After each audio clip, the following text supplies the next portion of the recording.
Parte 1. As mentiras. Elas induzem ao erro e desviam do caminho. Citação. O problema não é o que você não sabe, e sim as suas certezas que não são tão certas assim. Mark Twain. O problema com a verdade intuitiva. Em 2003, a Merriam-Webster começou a analisar buscas feitas em seu dicionário online para determinar qual era a palavra do ano.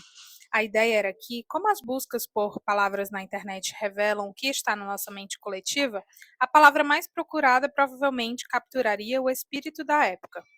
A primeira vencedora confirmou isso. Logo após a invasão do Iraque, todo mundo parecia querer saber qual era o verdadeiro significado de democracia. No ano seguinte, blog, uma palavrinha inventada que descrevia um novo modo de comunicação, chegou ao topo da lista. Em 2005, depois de todos os escândalos políticos naquele ano, integridade ficou em primeiro lugar. Até que, em 2006, a Merriam-Webster veio com uma novidade. Os visitantes do site podiam indicar candidatas à palavra do ano e também votar. Podemos dizer que foi uma tentativa de instilar feedback qualitativo em um exercício quantitativo. Ou podemos simplesmente considerar uma boa jogada de marketing. A vencedora, numa vitória esmagadora, foi Truthness, palavra inventada pelo comediante Stephen Colbert no primeiro episódio de seu programa The Colbert Report, no Comedy Central, e que significa a verdade que vem da intuição, e não dos livros. Numa era da informação impelida por notícias 24 horas por dia, falação interminável nas rádios e blogs sem crivo editorial, Truthness engloba todas as inverdades incidentais, acidentais e até mesmo intencionais, que são aceitas como verdadeiras apenas por parecerem verídicas. O problema é que o ser humano age a partir daquilo em que acredita, mesmo quando é algo em que não deveria acreditar. Assim, fica difícil vivenciar a única coisa, porque infelizmente vivenciamos muitíssimas outras, e essas outras coisas costumam turvar nosso pensamento, induzir ações erradas e nos desviar do sucesso. A vida é curta demais para caçar unicórnios, preciosa demais para confiar num pé de coelho. Quase sempre as verdadeiras soluções que buscamos estão bem diante do nosso nariz, só que, infelizmente, fica difícil enxergá-las debaixo do volume espantoso de absurdos, uma inundação de senso comum que, na verdade, é uma total falta de senso. Já ouviu seu chefe usar a metáfora do sapo na água? Se você jogar um sapo numa panela de água quente, ele pula para fora no mesmo segundo, mas se você colocar um sapo em água morna e aumentar a temperatura aos poucos, ele fica e morre fervido. É mentira. Uma mentira com muita cara de verdade, mas mesmo assim é uma mentira. Alguém já lhe disse que o peixe só fede da cabeça para baixo? Não acredite. É só uma história de pescador que por acaso cheira mal. Já ouviu falar que o explorador Cortês queimou seus navios quando chegou à América com o objetivo de motivar seus homens? Não é verdade. É mais uma mentira. Aposte no jockey, não no cavalo. É uma frase repetida há tempos para que depositemos nossa fé na liderança de uma empresa. Mas, como estratégia de aposta, esse ditado só vai levar você à pobreza. O que faz a gente se perguntar como foi que se tornou um ditado. Com o passar do tempo, mitos e inverdades são disseminados com tanta frequência que acabam se tornando familiares e, por isso, começam a parecer verdadeiros. E aí começamos a tomar decisões importantes com base neles. O desafio que todos enfrentamos ao desenvolver estratégias de sucesso é que, como as histórias de sapos, peixes, exploradores e jockeys, o sucesso também tem suas mentiras. Tenho coisas demais para fazer, vou conseguir realizar mais se fizer várias coisas ao mesmo tempo, preciso ter mais disciplina, eu deveria ser capaz de fazer o que quero sempre que quiser, preciso de uma vida mais equilibrada, talvez eu não devesse sonhar tão alto. Se você alimentar esses pensamentos, eles acabam se tornando as 6 mentiras sobre o sucesso que nos impedem de viver a única coisa. As 6 mentiras que atrapalham seu caminho para o sucesso. 1. Tudo tem importância igual. 2. A ideia de ser multitarefas. 3. A vida disciplinada. 4. A força de vontade infinita. 5. O equilíbrio como ideal. 6. Pensar grande é ruim. As 6 mentiras que atrapalham o sucesso são crenças que entram na nossa cabeça e se tornam princípios operacionais que nos levam na direção errada. São atalhos que vão dar em becos sem saída. Ouro de tolo que nos afasta da verdadeira mina. Se você quer maximizar seu potencial, terá que jogar por terra essas mentiras. Capítulo 4. Tudo tem importância igual. Citação. As coisas que mais importam jamais devem estar à mercê de coisas que importam menos. Johann Wolfgang von Goethe. A igualdade é um ideal digno buscado em nome da justiça e dos direitos humanos, mas no mundo real dos resultados, as coisas nunca são iguais. Não importa como os professores avaliem, não há dois alunos iguais. Não importa quão justos os árbitros tentem ser, as disputas não são igualitárias. Não importa quão talentosas as pessoas sejam, jamais existem duas iguais. Sim, $1 equivale exatamente a 100 centavos, e sim, as pessoas devem ser tratadas de forma igualitária. Mas em termos de realizações, não é verdade que tudo tem a mesma importância. A igualdade é uma mentira. Entender isso é a base de todas as grandes decisões. Como tomar decisões, então? Quando você precisa fazer muitas coisas durante o dia, como decide o que fará primeiro? Quando somos crianças, a maioria de nós faz o que precisa fazer quando é a hora de cada coisa. Está na hora do café da manhã, está na hora de ir para a escola, é hora de fazer o dever de casa, é hora de arrumar o quarto, de tomar banho, de dormir. À medida que crescemos, ganhamos algum nível de escolha. Você pode brincar se fizer o dever de casa antes do jantar. Quando viramos adultos, tudo fica ao nosso critério, tudo é uma escolha. E quando nossa vida é definida por nossas escolhas, a pergunta importante é: como fazer boas escolhas? Para complicar ainda mais, à medida que envelhecemos, parece haver uma pilha cada vez maior de coisas que achamos que simplesmente precisam ser feitas.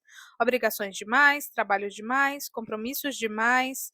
Nossa condição coletiva passa a ser de atolados. É então que a batalha pela prioridade fica feroz e frenética. Sem uma fórmula clara para tomar decisões, apenas reagimos ao que nos acontece e recuamos para os métodos familiares e confortáveis de decisão. O resultado disso é que, escolhendo aleatoriamente, seguimos estratégias ruins. Indo de um lado para o outro, como um personagem desorientado de filme de terror clichê, acabamos subindo a escada em vez de sair da casa. Em vez da melhor decisão, simplesmente tomamos qualquer decisão, e o que deveria ser progresso vira uma armadilha. Quando tudo parece urgente e importante, tudo parece igual. Nós nos mantemos ativos e ocupados, mas isso não nos aproxima nem um pouco do sucesso. Vivemos em atividade, mas sem produtividade, ocupados, porém nos sentindo culpados. Citação: nem sempre o mais importante é o que fala mais alto. Bob Hawke. Como disse Henry David Thoreau, não basta se ocupar, as formigas também se ocupam. A questão é, estamos ocupados com o quê? Cumprir dezenas de tarefas por motivos quaisquer ainda é pouco diante de cumprir ao menos uma tarefa significativa. Nem tudo tem a mesma importância e o sucesso não é um jogo vencido por quem faz mais, mas é exatamente assim que a maioria das pessoas age todos os dias. Muito a fazer a troco de nada. As listas de tarefas são um elemento fundamental nos discursos sobre boa gestão do tempo. Perseguidos incansavelmente por nossos desejos e os dos outros, fazemos anotações de qualquer jeito, onde e quando dá, ou registramos tudo metodicamente na agenda. Os planners reservam espaços valiosos para listas de tarefas diárias, semanais e mensais. Há um número incontável de aplicativos de celular para organizar tarefas, assim como programas de computador que as absorvem diretamente. Parece que por toda parte somos encorajados a fazer essas listas, e ainda que listas sejam algo valioso, elas também têm um lado sombrio. Apesar de servirem como uma coletânea útil das nossas melhores intenções, as listas de tarefas também nos tiranizam com coisas triviais, sem importância, que nos sentimos obrigados a realizar só porque estão na lista. É por isso que a maioria de nós tem um relacionamento de amor e ódio com as listas de tarefas. Se deixarmos, elas estabelecem nossas prioridades, do mesmo modo em que a caixa de entrada do e-mail pode determinar nosso dia. A maioria fica abarrotada de e-mails desimportantes disfarçados de prioridades. Cumprir as tarefas na ordem em que elas aparecem é agir como se uma roda precisasse de graxa imediatamente só porque está rangendo. Como observou muito bem o ex-primeiro-ministro australiano Bob Hawke, nem sempre o mais importante é o que fala mais alto. Os realizadores atuam de modo diferente. Eles têm uma percepção do que é essencial, param apenas por tempo suficiente para decidir o que importa e depois permitem que o que importa direcione o seu dia. Os realizadores fazem mais cedo o que os outros planejam fazer mais tarde e adiam, talvez indefinidamente, o que os outros fazem mais cedo. A diferença não está na intenção, mas na precedência. Os realizadores sempre sabem identificar prioridades. Se deixada em estado bruto, como um simples inventário, uma lista de tarefas pode facilmente desviar você do caminho. Ela é simplesmente uma relação das coisas que você acha que precisa fazer. E a primeira da lista é apenas a primeira que você lembrou. Falta às listas de tarefas o propósito do sucesso. Na verdade, em geral, elas não são listas de tarefas, e sim listas de sobrevivência. Guiam nossos dias e nossa vida, mas não conseguem fazer com que cada dia seja um degrau para o próximo, de modo que a gente vá construindo sucesso progressivamente. Passar horas e mais horas riscando itens da lista e terminar o dia com a lata de lixo cheia e a mesa vazia não é virtude, não tem nada a ver com sucesso. Em vez de uma lista de tarefas, você precisa de uma lista do sucesso, pensada especificamente para resultados extraordinários. As listas de tarefas costumam ser longas, as do sucesso são curtas. Uma empurra você em todas as direções, a outra o leva numa direção específica. Uma é um diretório desorganizado, a outra é uma diretriz bem definida. Se uma lista não for pensada para o sucesso, não é para lá que ela vai levar você. Se sua lista de tarefas contém de tudo um pouco, provavelmente vai levá-lo para todo canto, menos para onde você realmente quer ir. Mas então, como transformar uma lista de tarefas numa lista de sucesso? Com tantas coisas que você poderia fazer, como decidir o que mais importa a cada momento de cada dia? Faça como Juran. Juran decifra o código. No final da década de 1930, um grupo de gestores da General Motors fez uma descoberta intrigante que abriu a porta para algo extraordinário. Um dos seus leitores de cartões, dispositivos de entrada usados nos primeiros computadores, começou a produzir informações sem sentido. Ao investigarem a máquina defeituosa, eles acabaram encontrando um modo de codificar mensagens secretas. Na época, isso tinha um valor enorme. Desde que as infames máquinas de código alemãs Enigma apareceram na Primeira Guerra Mundial, criar e decifrar códigos eram questões de alta segurança nacional e de curiosidade pública ainda maior. Os gerentes da GM se convenceram rapidamente que seu código acidental era indecifrável. Um homem, consultor da Western Electric, que estava de visita à empresa, discordou. Ele aceitou o desafio de decifrar o código. Trabalhou a noite toda e às 3 da madrugada conseguiu. Seu nome era Joseph M. Juran. Mais tarde, Juran citou esse incidente como ponto de partida para decifrar um código ainda mais difícil e dar uma de suas maiores contribuições para a ciência e os negócios. Por ele ter conseguido decifrar o código, um executivo da GM o convidou para revisar as pesquisas sobre gestão de salários que seguiam uma fórmula descrita por um economista italiano pouco conhecido, Vilfredo Pareto. No século XIX, Pareto tinha criado um modelo matemático para a distribuição de renda na Itália, declarando que 80% das terras pertenciam a 20% da população. A riqueza não era distribuída de modo igualitário. De fato, segundo Pareto, ela era concentrada de um modo altamente previsível. Pioneiro na gestão do controle de qualidade, Durant tinha notado que algumas poucas falhas geralmente produziam a maioria dos defeitos. Além de parecer verdadeiro em sua experiência, esse desequilíbrio talvez fosse até mesmo uma lei universal, e Durant suspeitava que a observação de Pareto poderia ser maior do que o próprio Pareto havia imaginado. Enquanto escrevia seu inovador livro Quality Control Handbook, Manual de Controle da Qualidade, Durant quis dar um nome curto para o conceito de poucos vitais e muitos triviais. Uma das muitas ilustrações em seu manuscrito tinha a legenda Princípio de Pareto, da distribuição desigual. Enquanto outros teriam chamado de regra de Durant, ele chamou de princípio de Pareto. O princípio de Pareto é tão real quanto a lei da gravidade, mas muita gente não enxerga a gravidade que há nele. Não é apenas uma teoria, é uma certeza comprovável e previsível da natureza e uma das maiores verdades já descobertas sobre a produtividade. Richard Koch, em seu livro O Princípio 80-20, definiu melhor que qualquer um. O princípio 80-20 afirma que a menor quantidade de causas, inputs ou esforços geralmente leva a maior quantidade de resultados, outputs ou recompensas. Em outras palavras, no mundo do sucesso não há igualdade entre as coisas. Uma pequena quantidade de fatores leva à maior parte dos resultados. O esforço seletivo traz quase todas as recompensas. Pareto aponta numa direção muito clara. A maior parte dos seus sucessos virá da menor parte do que você fizer. Resultados extraordinários dependem de muito menos ações do que se imagina. Só não fique preso a esses números. A verdade de Pareto é sobre desigualdade e, embora seja expressa na relação 80-20, pode assumir várias proporções.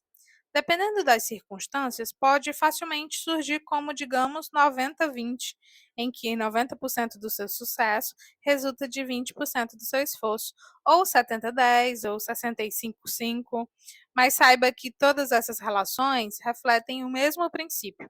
A grande sacada de Juran foi perceber que nem tudo tem a mesma importância. Algumas coisas importam mais do que outras, muito mais. Uma lista de tarefas se transforma numa lista do sucesso quando se usa o princípio de Pareto. O princípio 80-20 tem sido uma das diretrizes mais importantes para o sucesso na minha carreira. Ele descreve um fenômeno que, assim como Juran, observei vezes e mais vezes na minha vida. Algumas poucas ideias me trouxeram a maioria dos meus resultados. Alguns poucos clientes eram muito mais valiosos do que outros. Um pequeno número de pessoas criou a maior parte dos meus sucessos empresariais, e um punhado de investimentos colocou mais dinheiro no meu bolso. Por todo lado que eu olhava, o conceito de distribuição desigual me saltava aos olhos. Quanto mais ele aparecia, mais eu prestava atenção. E quanto mais eu prestava atenção, mais ele aparecia. Até que finalmente parei de achar que era coincidência e comecei a aplicá-lo como o princípio absoluto do sucesso, que ele de fato é, não somente na minha vida pessoal, mas também no trabalho com qualquer pessoa. E os resultados foram extraordinários. Pareto ao extremo. Pareto prova tudo o que estou dizendo, mas tem um problema. Ele não vai muito longe. Quero que você avance mais ainda. Quero que leve o princípio de Pareto até o extremo. Quero que reduza o foco, identifique os 20%, depois quero que reduza mais ainda e encontre os pouquíssimos que são vitais entre esses poucos. A regra 80-20 é a primeira palavra sobre o sucesso, mas não é a última. Você precisa terminar o que Pareto começou. Para chegar onde quer chegar, você vai ter que seguir o princípio 80-20, mas não precisa parar por aí.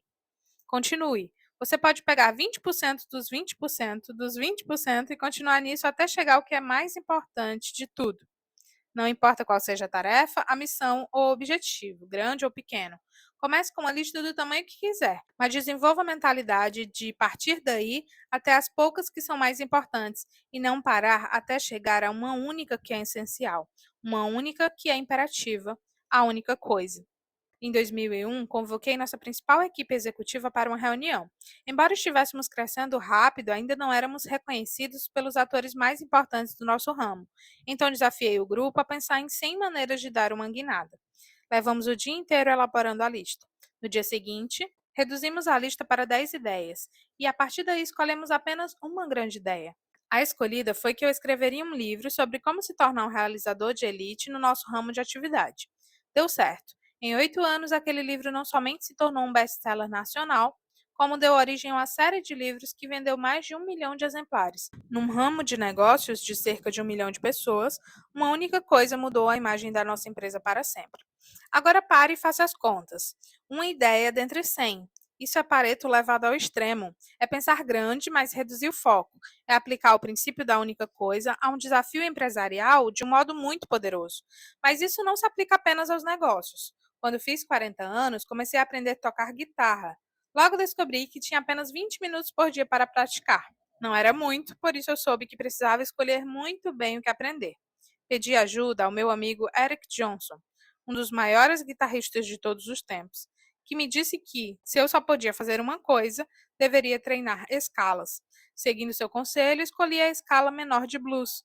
Descobri que, se aprendesse aquela escala, poderia tocar muitos dos solos dos grandes guitarristas clássicos de rock, de Eric Clapton a Billy Gibbons, talvez um dia até mesmo Eric Johnson. Essa escala se tornou minha única coisa de guitarra e foi o que abriu as portas do mundo do rock para mim. Você vai encontrar a desproporção entre esforço e resultados em todos os aspectos da vida. Basta procurar. E se você aplicar esse princípio, ele vai abrir as portas do sucesso que você busca em qualquer coisa que importe para você. Sempre haverá apenas algumas poucas coisas que importam mais do que outras, e dessas, uma será a mais importante. Internalizar esse conceito é como ganhar uma bússola mágica. Sempre que se sentir perdido ou sem direção, é só pegá-la para se lembrar do que é mais importante. Grandes ideias. 1. Reduza o foco. Não se concentre em se manter ocupado, concentre-se em ser produtivo.